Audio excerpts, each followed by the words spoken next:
Now let us look at parallel lines. Now consider two lines with equations y is equal to 2x plus 4 and another line y is equal to 2x plus 1. Now we want to draw these two lines on the Cartesian plane. So we look for any 2 points. For the first line, y is equal to 2x plus 4.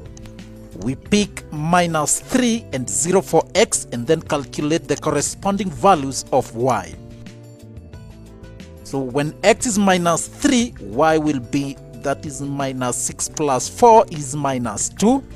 When x is 0, y will be equal to 4. And so we have the first 2 points, minus 3 minus 2 and 0, 4. We plot those 2 points on the Cartesian plane and we have this line, and that line has the equation y is equal to 2x plus 4.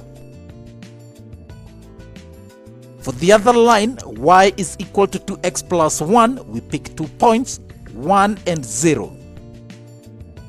So when x is 1, y will be 3, and when x is 0, y will be 1. So we have again 2 points, 1, 3 and 0, 1.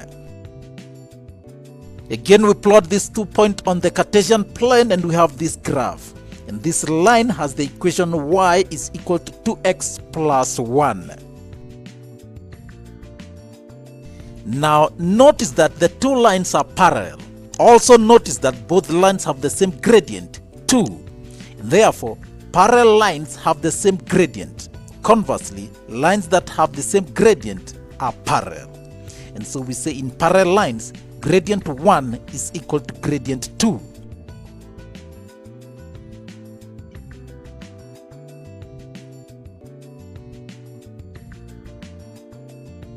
For example, find the equation of a line which passes through the point 3, 5 and is parallel to the line y is equal to minus 3x plus 1. In the solution, for the line given y is equal to 3x plus 1, gradient is equal to minus 3. And so the gradient of the other line is also minus 3. We know one point on this line, that is 3, 5. We take another arbitrary point xy and equate that to the gradient.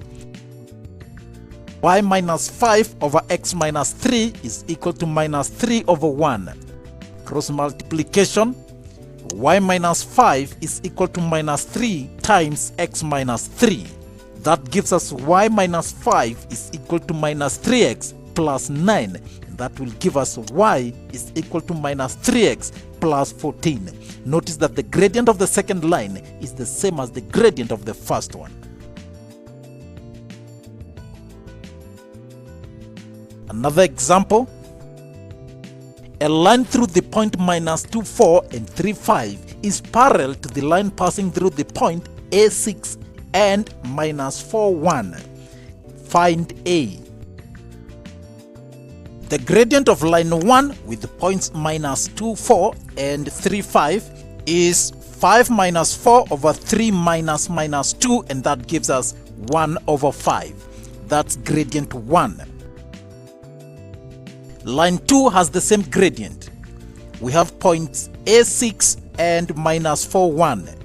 And so 1 minus 6 over minus 4 minus A is equal to 1 over 5. Minus 4 minus A is equal to 5 times 1 minus 6. That gives us minus 4 minus A is equal to 5 minus 30. Minus A is equal to minus 21 and A is 21.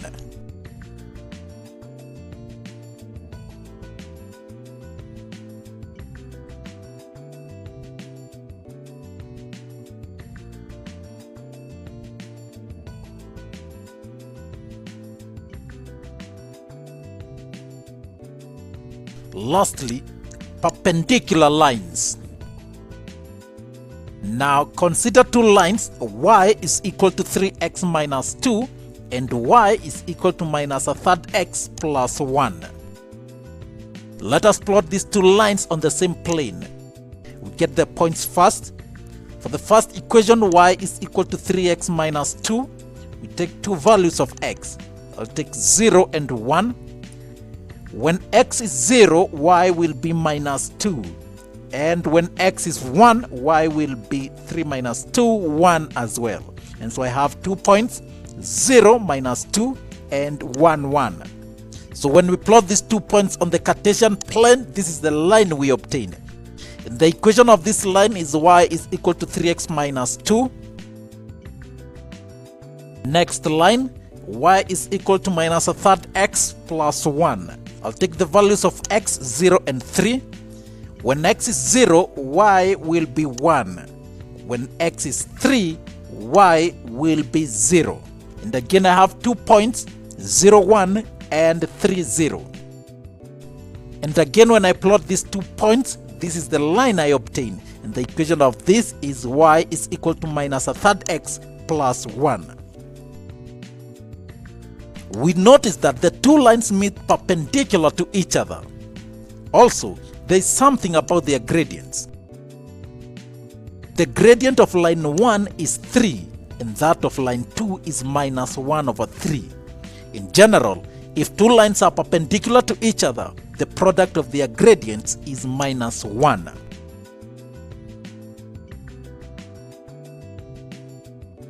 For example, find the equation of a line through 0, 3 and is perpendicular to another line with the equation 2x plus 3y is equal to 4. The solution: first, we write the equation of line 1 in the form of y is equal to mx plus c. 2x plus 3y is equal to 4. 3y is equal to minus 2x plus 4. We divide both sides by 3. And so gradient 1 is equal to minus 2 over 3. For perpendicular lines, gradient 1 times gradient 2 is equal to minus 1. And so gradient 2 must be equal to 3 over 2. Because minus 2 over 3 times 3 over 2 will give us minus 1. Now we know the gradient of the second line and we have 1 point, 0, 3. So let's get its equation. Get another arbitrary point xy, and we have y minus 3 over x minus 0 is equal to 3 over 2. Cross multiplication, 2 times y minus 3 is equal to 3 times x minus 0. 2y minus 6 is equal to 3x minus 0. 2y is equal to 3x plus 6, and y is equal to 3 over 2x plus 3. Someone may ask you to find the coordinates of the point of intersection of these 2 perpendicular lines. In such cases, you get the 2 equations and solve them as simultaneous linear equations.